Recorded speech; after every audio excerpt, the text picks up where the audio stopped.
চার পাঁচটি পয়েন্ট না বললেই হয়।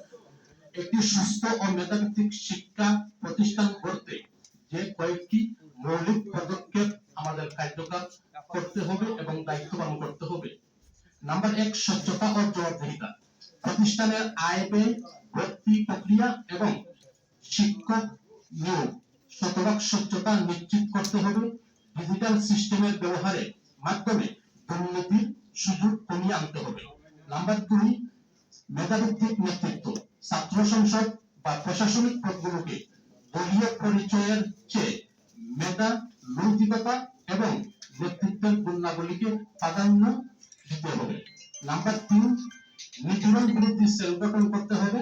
সাধারণ শিক্ষার্থীদেরকে ভীতিমুক্ত রাখতে হলে একটি শক্তিশালী ও স্বাধীন অভিযোগ কেন্দ্র গঠন করতে হবে। নাম্বার 4, লেজু ভিত্তিক রাজনীতি। শিক্ষাঙ্গনকে কোন নির্দিষ্ট রাজনৈতিক দলের কেডার তৈরি করা থেকে মুক্ত রাখতে হবে। সুস্থ ধারা, চিন্তাশীল ও অধিকার আদায়ের রাজনীতিতে তাকে উৎসাহিত করা যায়। নাম্বার 5, মানসম্মত পরিবেশ হিসাবে প্রচার সেল বা গেস্ট রুম কালচার চিরতরে বন্ধ করতে হবে। সব শিক্ষার্থীর জন্য আবাসন ও নিরাপত্তা নিশ্চিত করতে হবে।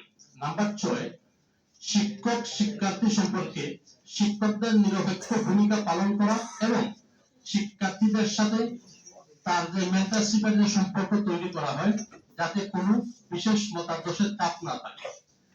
অনুমতি ও স্বীকৃতির সরকারদের সংশ্লিষ্ট প্রতিষ্ঠান সহ সরকারের প্রশাসনিক আদেশ ও নির্দেশগুলো সংশ্লিষ্ট প্রতিষ্ঠান যথাযথভাবে পালন করছে কিনা তা যাচাই করা। শিক্ষা প্রতিষ্ঠানসমূহের শিক্ষা মান উন্নয়নের জন্য পরিকল্পনা মাফিক পরিদর্শন এবং প্রয়োজনীয় উপদেশ দেওয়া। সরকারি ও বেসরকারি প্রতিষ্ঠানের একাডেমিক কার্যকলাপ তত্ত্বাবধানে এবং